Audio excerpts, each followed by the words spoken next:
Hello, welcome again. Today I was hoping I could do a follow-up from the book launch, and the aim here is to be able to show some more clarity on some of the things I talked about during the book launch, as well as answer some questions that came up during the book launch that we were not able to fully address.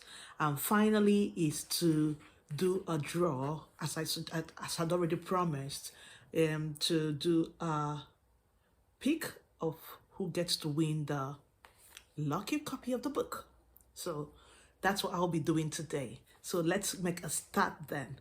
But before I progress, I would like to say a big thank you to everyone who was able to join in for the book launch. It does mean a lot to me. Thanks a lot for being part of this journey. Thanks a lot for sharing my story or being a part of it, really. And thanks a lot for supporting me. With the book, the other thing I would like to say as well is that this book, it's a guide, okay?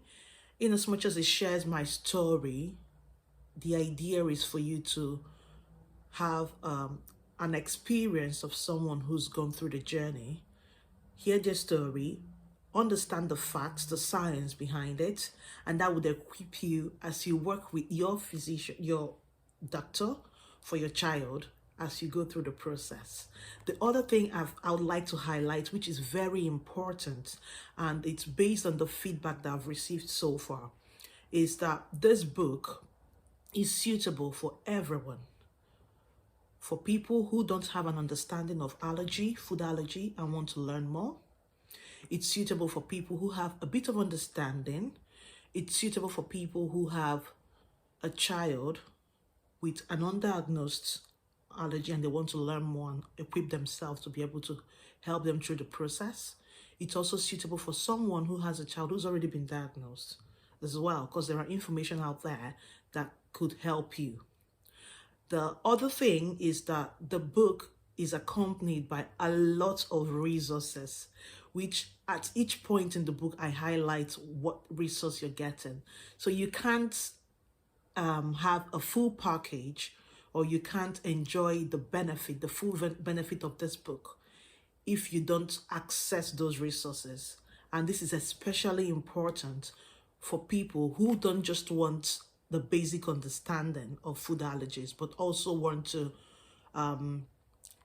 dig in deeper. And it's also important for people who have children with allergies, because it's more information to help you through the journey.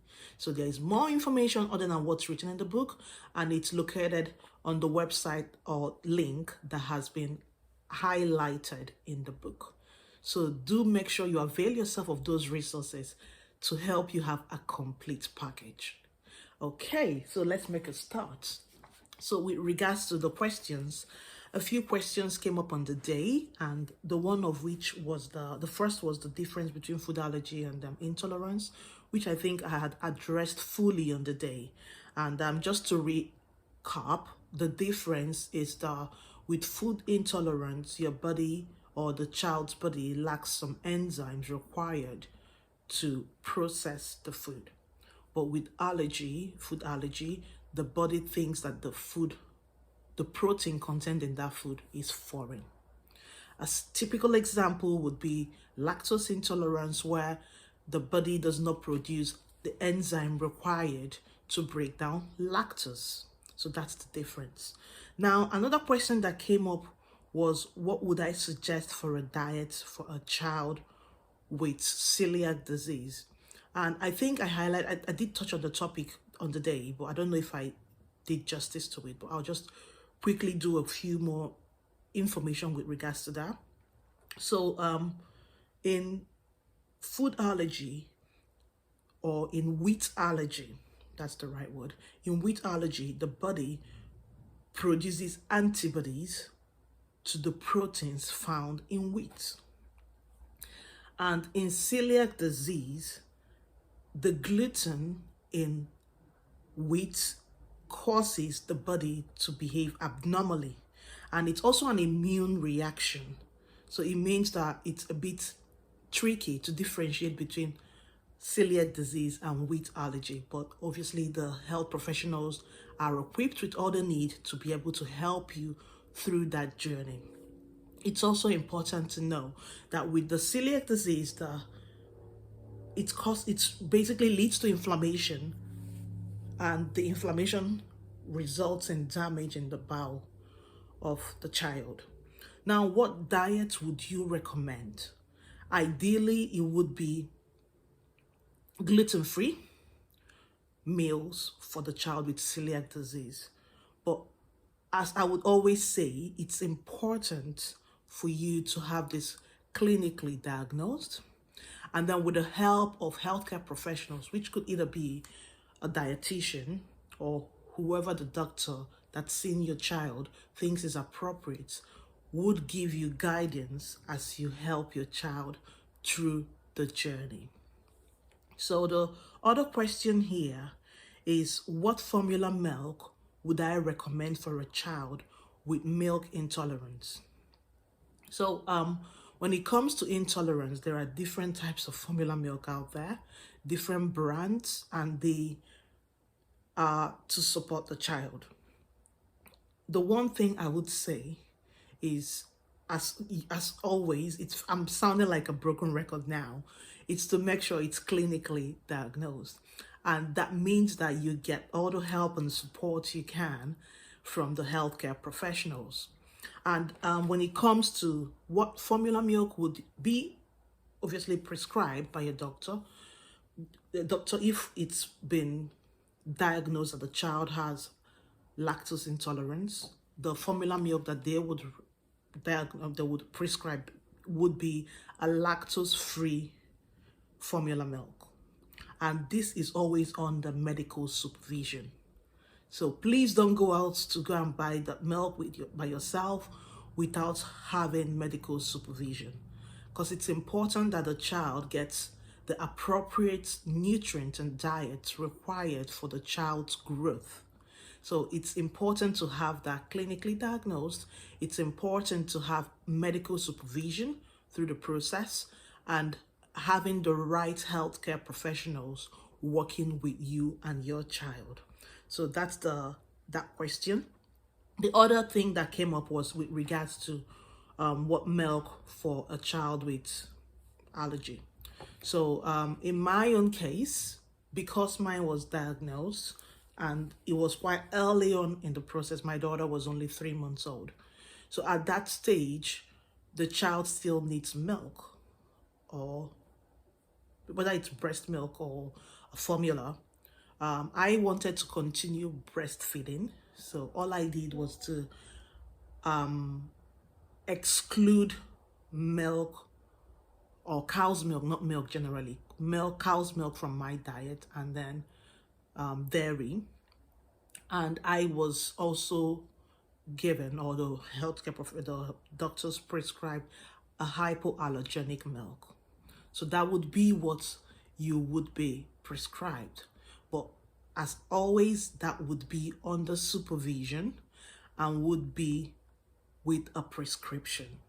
I wouldn't recommend and I wouldn't advise you to go off to the shop to say, oh, I want to go and get this for my child. Please make sure that it's clinically diagnosed, confirmed, and then the medical professional can do a prescription that would help your child. So that's the questions that have come up throughout that I have from the book launch. And watch this space. I'll do more question and answers, and then address different questions that people have, and also hopefully help debunk some of the myths that we have out there when it comes to food allergies. So do watch this space. And then I would want to now look at the time for who gets to win a copy of this book.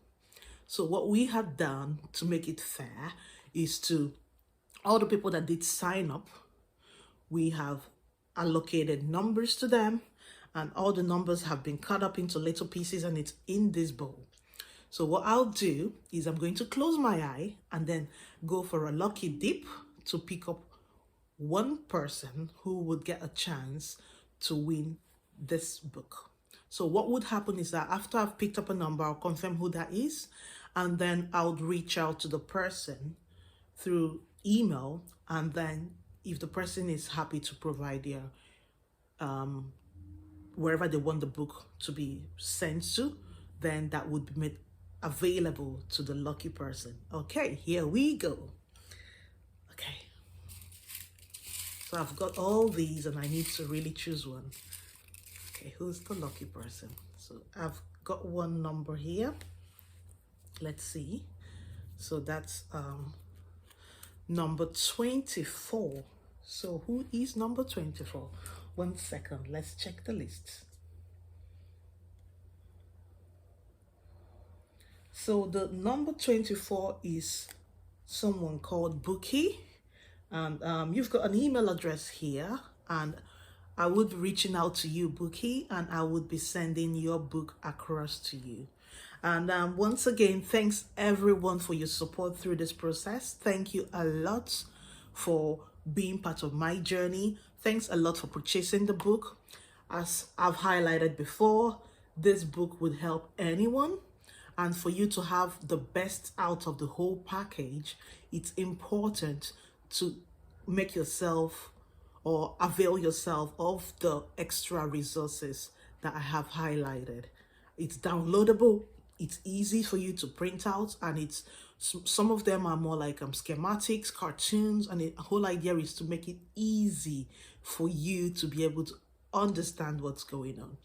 And then please do not forget, for every book that is purchased, 10% of the proceeds or the royalty goes to Allergy UK, and 5% goes to Doctors Without Borders. So thank you so much for everyone who's purchased and everyone who's going to purchase, for helping to provide these resources available to these charities that I have identified.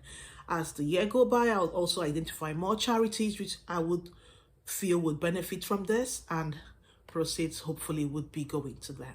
So thank you very much. I'll see you later. Bye for now.